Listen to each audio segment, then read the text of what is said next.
Baik, saya buka pertanyaan dulu lewat Zoom, dipersilakan.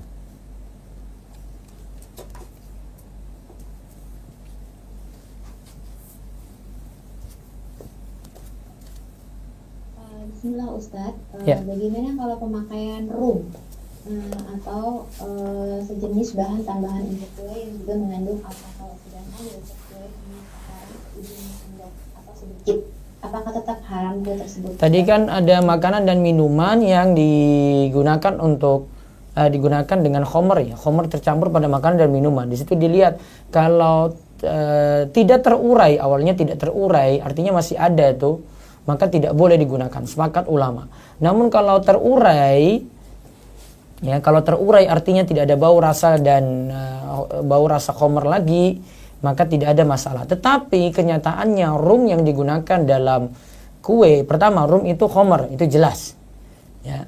Yang kedua rum itu yang ada itu tidak terurai karena walaupun mungkin titik didihnya 80 derajat, tetap ketika sudah dipanggang, ya, rasa rum itu masih ada karena yang buat kue itu rasakan sendiri ketika dia pakai rum dengan tidak itu jelas rasanya berbeda. Nah, rasanya ini mereka cari walaupun sebenarnya itu harusnya menguap tapi buktinya masih dirasakan adanya rum di situ.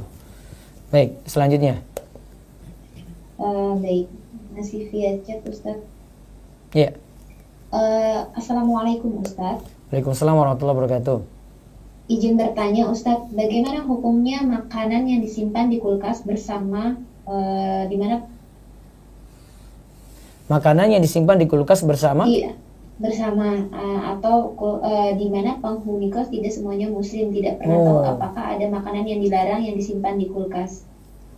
Kalau tidak tahu ya berarti asalnya halal suci gitu. Kalau tahu situ misalnya dimasukin babi dan yang lainnya, ya baiknya gak ikut-ikut masukin makanan di situ juga. Waroknya seperti itu. Ya terus. Dan yang kedua hukum makanan fermentasi yaitu tape ketan yang apabila dimakan dalam jumlah banyak terkadang dapat menyebabkan mabuk. Mabuk itu punya dua sifat ya. Mabuk itu hilang kesadaran, dia tidak sadar lagi. Yang kedua itu merasa fly. Fly itu istilah pecandu itu dia nikmat sekali. Tapi saya rasa nggak rasanya seperti itu gitu. Dan hilang kesadaran juga tidak gitu. Ya, wallahu alam. Istilah mabuk yang dimaksud apa di sini? Ya, mungkin ada yang raise hand? Raise hand ada Ustaz dengan Ibu Nenden, silakan dipanggil. Ibu Nenden. Ibu Nenden. Ya, silakan. Halo, Bismillahirrahmanirrahim Ustaz. Iya, waalaikumsalam Bu, silakan. Ini Ustaz kan di pasaran ini sekarang beredar tentang sebuah ya minuman ya merek tertentu lah. Mereka mengklaimnya alkohol 0% gitu, zero. Itu gimana hukumnya Ustaz? Kalau memang alkohol 0% tadi itu benar-benar tidak memabukkan, jadi intinya itu mabuk atau tidak ya. Bukan masalah adanya alkohol atau tidak di situ. Masalah intinya adalah ketika minum banyak itu mabukkan ataukah tidak. Kalau memang unsur ini tidak ada, maka asalnya itu minuman yang halal. Mungkin dia menyatakan free alkohol itu dikarenakan minuman ini sebelumnya itu ada kandungan alkoholnya. Nah, ada kandungan alkoholnya karena orang itu sudah khawatir wah itu minuman bermasalah. Nah, mereka zerokan tadi untuk alkoholnya gitu, mereka hapus. Nah, tapi nanti dicek saja ini kalau ada yang minum dia rasakan dengan itu sama seperti dia minum khamar enggak, yaitu ketika dia minum banyak ada unsur mabuk enggak seperti ciri-ciri mabuk yang saya sebutkan, hilang kesadaran. Kalau iya maka tetap tidak boleh walaupun itu zero alkohol gitu. Wallahu a'lam. Namun ya asalnya masih boleh. Hukum asal seperti itu. Iya.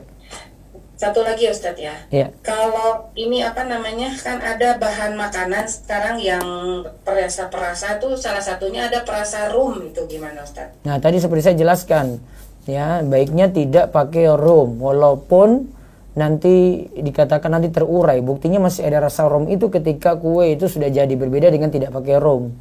Lebih aman seperti itu. Ya meskipun itu hanya namanya aja ya, perasa rum, dia mengklaimnya tidak ada mengandung alkohol gitu. Nah, nanti lihat susunannya. Kalau itu dari rum miras ya nggak boleh. Nah, nanti dilihat komponennya, ingredientsnya atau komposisinya. Ya, nah Ustaz. Syukran Ustaz, jazakallah khair. Bayakum. Baik, satu lagi sebelum saya ke telepon atau WA, monggo. Baik Ustaz, masih via raise hand dengan Ibu Yuni Wirnarsi, silakan buka mic-nya. Assalamualaikum. Waalaikumsalam warahmatullahi wabarakatuh. Silakan Bu Yuni. Ustaz, saya pernah mendengar kalau orang yang telah minum alkohol atau khamr itu sholatnya tidak diterima selama 40 hari. Apakah benar Ustaz itu?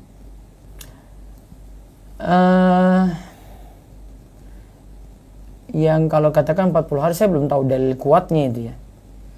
Tapi yang jelas orang yang masih, kalau dia masih dalam keadaan mabuk saja baru dilarang ke masjid. La taqrabus sholata wa antum sukara. Janganlah mendekati sholat. Ya, terjemahannya yaitu janganlah mendekati tempat sholat sedangkan kalian dalam keadaan mabuk. Ya, berarti dalam keadaan hilang kesadaran. Kalau kesadarannya sudah hilang ya sudah gitu. Dia tobat, dia kembali lagi ingin ke masjid, ya sudah, dia sholatnya itu sah. Mungkin pengertian yang lainnya itu tidak diterima di sini ancaman. Sholatnya tetap wajib, tetapi pahala tidak diberikan karena konsumsi yang haram berpengaruh sampai 40 hari gitu. Tapi tetap kalau dari sisi kesahan, artinya gugurnya kewajiban tetap gugur. Tapi masalah pahala tidak diterima pahalanya tadi. Nah, ini yang dimaksud mungkin untuk hadis tersebut. Ya, itu yang dimaksud. Jadi antara sah, tetap sah kalau dia sudah sholat dalam keadaan sadar. Tapi masalah tidak diterima ini masalah sendiri lagi. Namun kembali lagi ke riwayat ini riwayat benar atau tidak, saya perlu mengecek lagi. Baik, saya balik dulu ke WA. Satu lagi ya. Monggo. Ini ada titipan pertanyaan.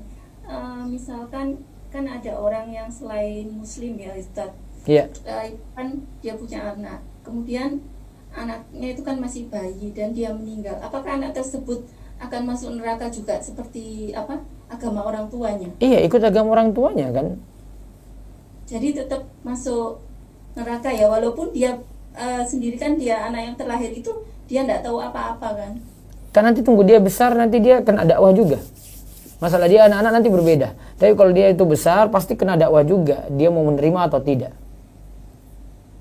Enggak, jika sudah maksudnya dalam keadaan bayi telah meninggal itu bagaimana? Dia nanti hukumannya nanti di akhirat dia akan diuji dengan hukuman tersendiri. Ada ujiannya lagi. Oh, berarti ada ketentuannya lagi. Iya, itu sama seperti orang yang tinggal di pelosok, di pedalaman, tidak pernah mengenal Islam sama sekali. Terus meninggal gitu. Nah, itu seperti apa itu? Iya, nanti ada ujian tersendiri di akhirat nanti. Allah kan tahu mana yang mau beriman, mana yang tidak mau beriman. Kan nanti diuji lagi di akhirat.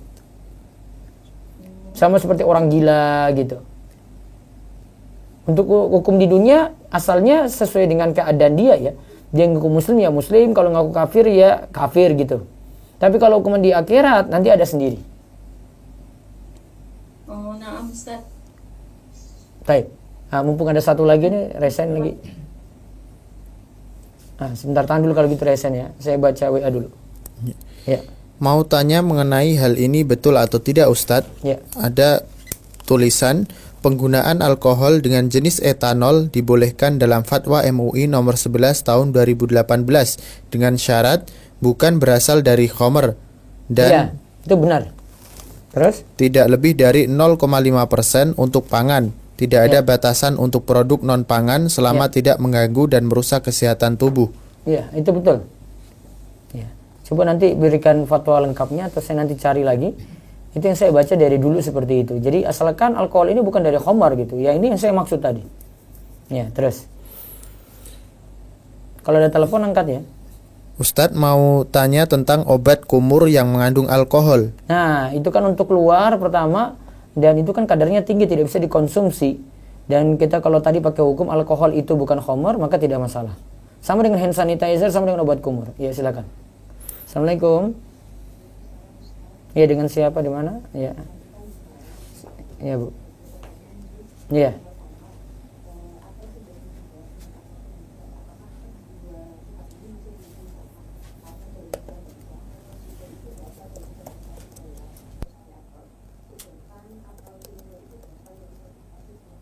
Penjelasannya. Kalau dari fermentasi buah asalnya boleh. Fermentasi buah gitu ya. Iya. Terus jadi vinegar kan, jadi cuka gitu.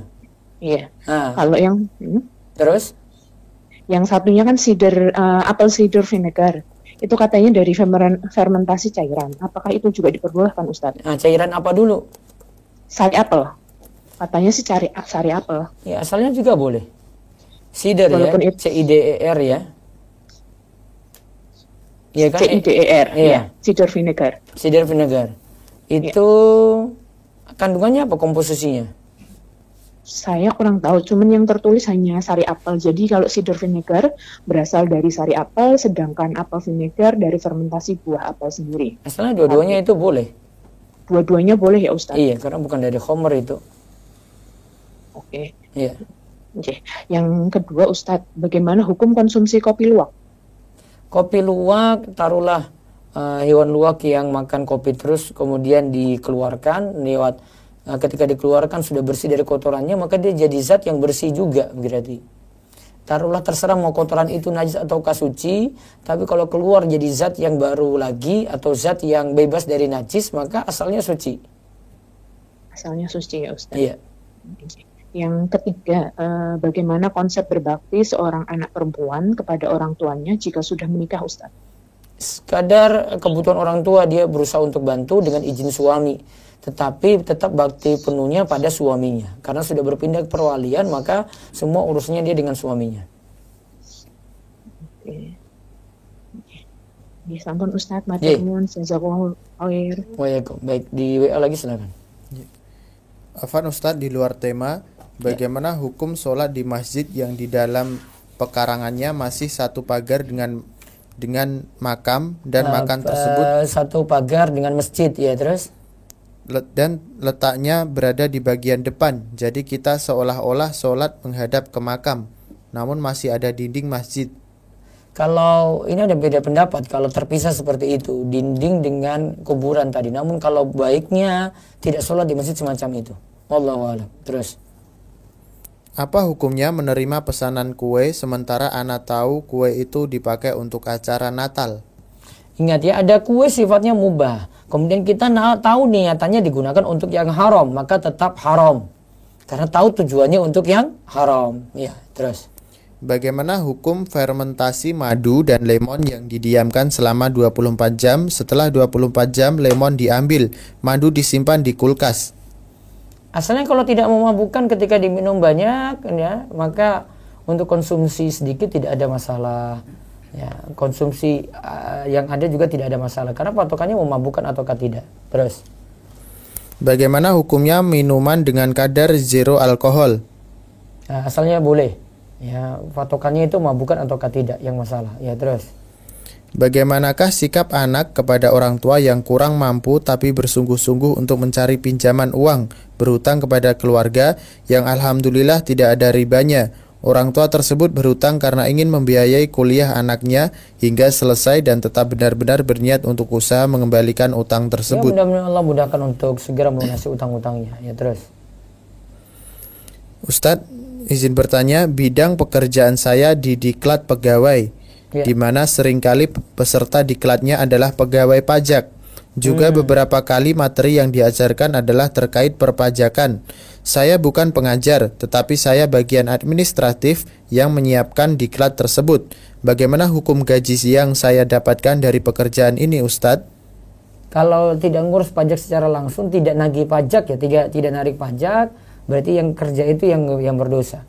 Kalau pelatihannya di situ pelatihan umum, tidak ada kaitan dengan pajak, nggak masalah. Namun kalau yang dilatih itu latih pajak, nah itu baru jadi masalah. Yang jadi admin berarti mendukung dalam hal masalah. Baik, balik lagi ke Zoom, kesempatan terakhir, monggo. Baik Ustaz, saya bacakan terlebih dahulu. Iya. Eh, Bismillah Ustadz, ingin bertanya di luar tema. Bagaimana cara kita beramal makhluk nahi mungkar apabila sedang di kendaraan dan melihat banyak kemungkaran? Misal wanita muslimah yang belum menutup aurat sesuai syariat, atau pasangan anak muda mengemudi berboncengan sambil berpelukan.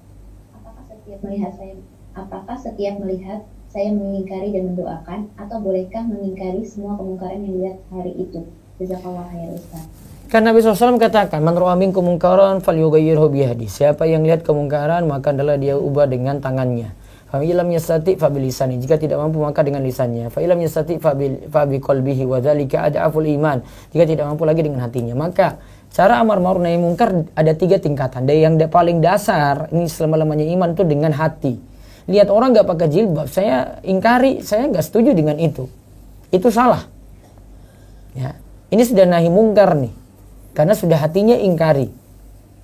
Yang kedua, jika dia lebih lagi bisa ingatkan, bisa nasihati, bisa menyampaikan, maka dia lakukan. Kalau ini tidak bisa ngomong, tidak bisa nulis, nggak bisa ini, ya sudah dia ingkari dalam hati lah.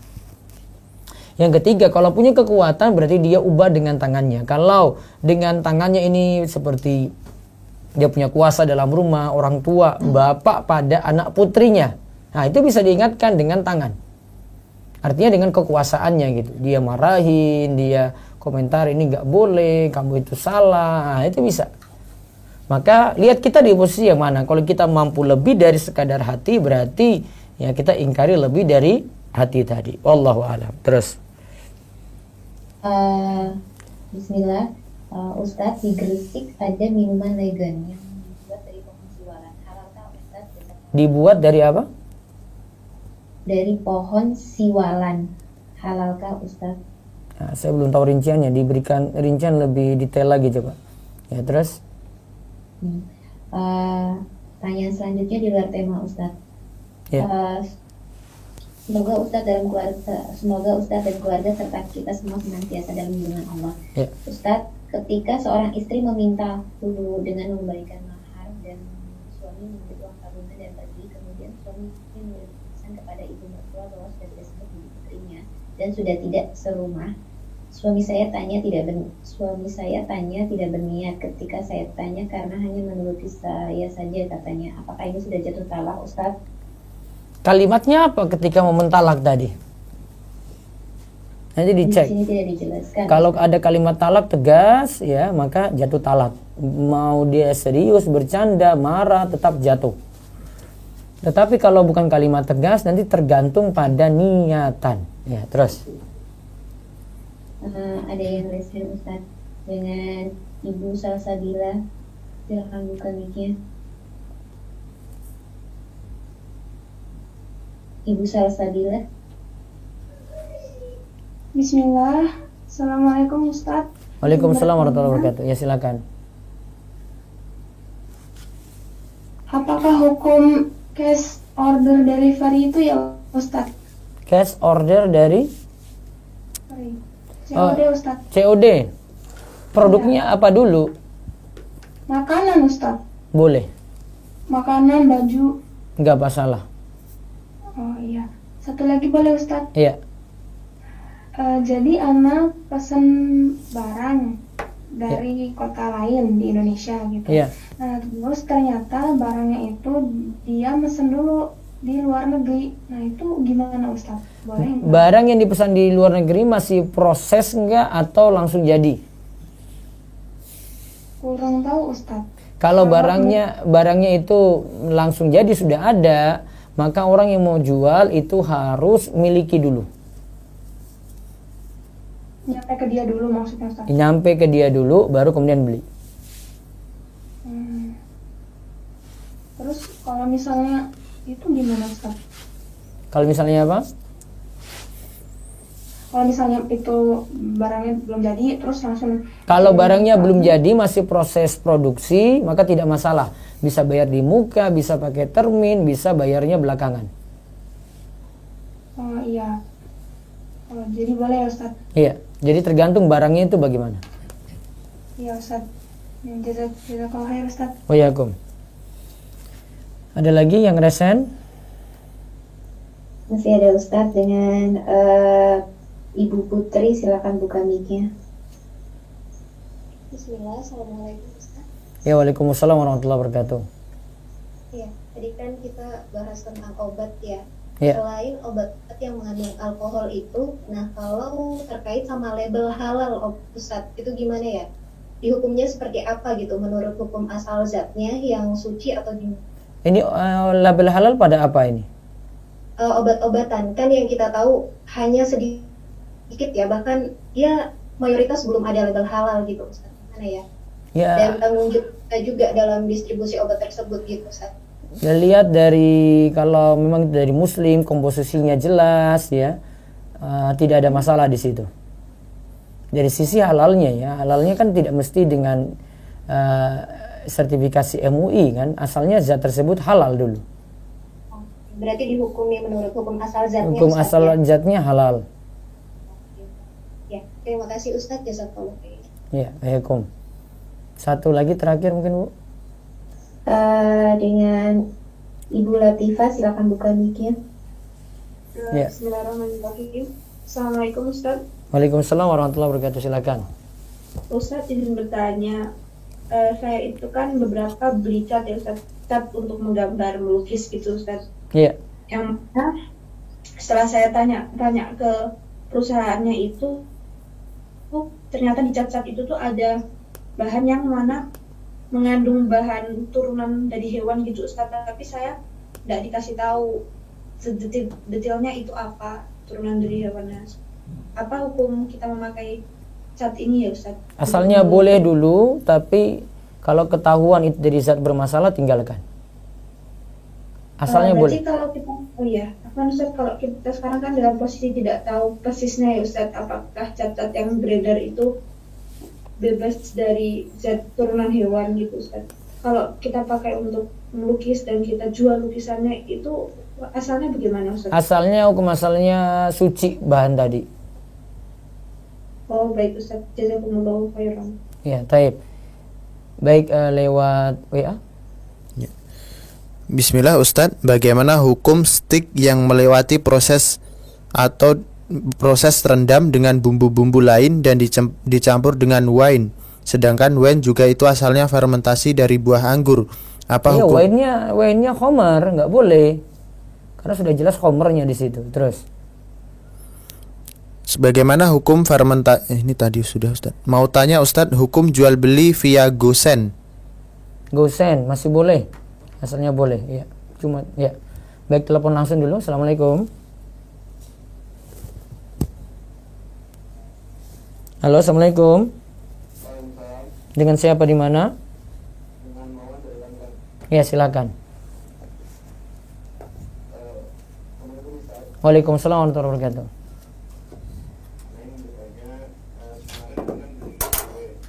Ya.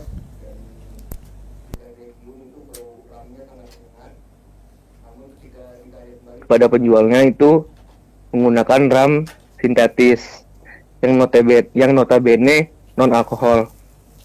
Namun pas saya makan tuh juga rasanya terasa banget ram. Jadi saya takut. Dan itu gimana hukumnya Ustaz? Asalnya hindari dulu. Kenapa? Asalnya dihindari dulu. Dihindari dulu ya? Iya. Ini karena saya baca ini ada beberapa tulisan juga asalnya sulit membedakan mana rum yang sintetis sama rum asli. Iya betul. Di sini sudah dibedakan, maka waroknya tinggalkan dulu. Oke, tinggalkan dulu ya. Di sini rum sintetis memang tidak mengandung alkohol walaupun menyerupai rasa dan aroma rum asli. Maka itu dinyatakan halal, tapi banyak juga yang beranggapan bahwa rum sintetis itu masih haram karena sulitnya membedakan rum asli dan rum sintetis. Ya sudah, makanya hati-hatinya tinggalkan saja. Oh ya udah. Oke, jadi tinggalkan saja lebih baik ya Ustaz. Iya. Ya oke. Jazakumullah khairan Ustaz. Baik. Cukup. Ya. Di Zoom ada sisa dua ini tanya bisa terakhir monggo. Baik Ustaz. Boleh via chat terlebih dahulu Ustaz? Langsung aja ngeresen. Raise hand, baik.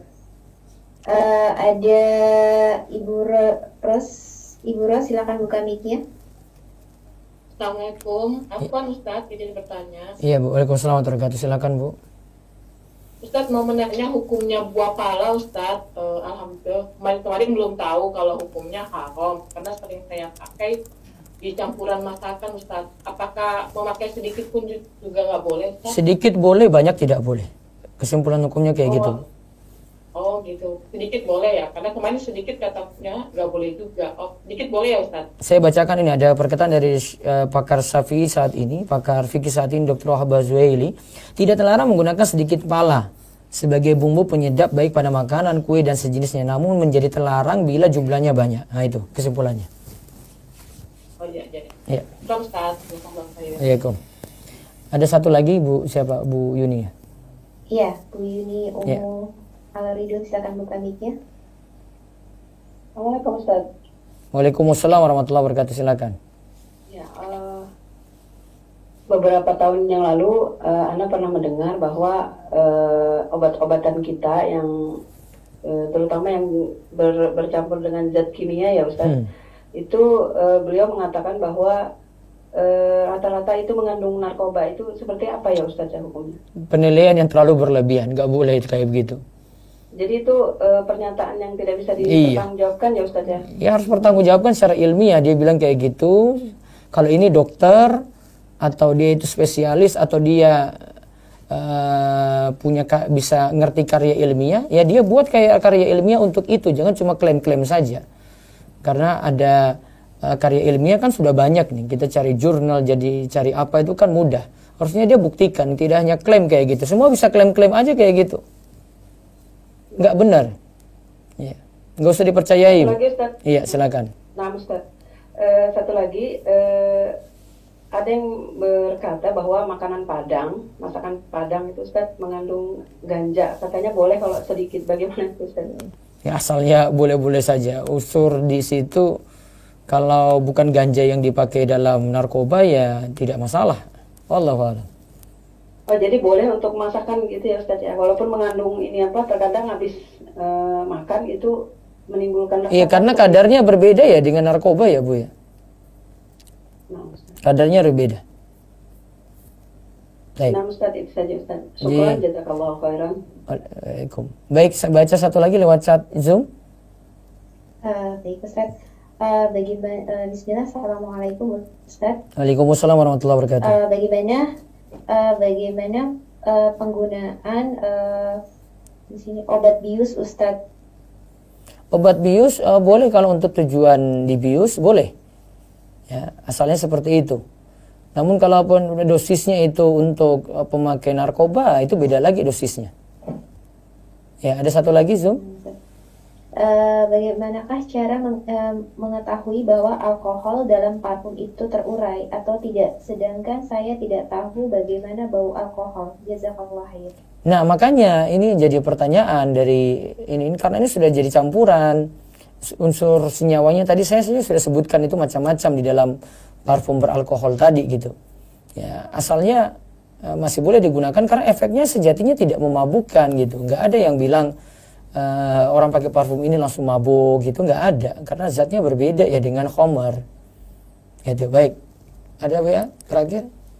Cukup? Baik, itu saja kita cukupkan. Insyaallah Sekolah Fikih Muamalat akan berlanjut lagi besok pagi. Bisa bergabung dengan ini ya grup ya Sekolah Fikih Muamalat, Fikih Muamalat Rumaiso. Dan situ saya juga buka tanya jawab, tetapi dengan waktu yang terbatas saya akan menjawabnya insyaallah.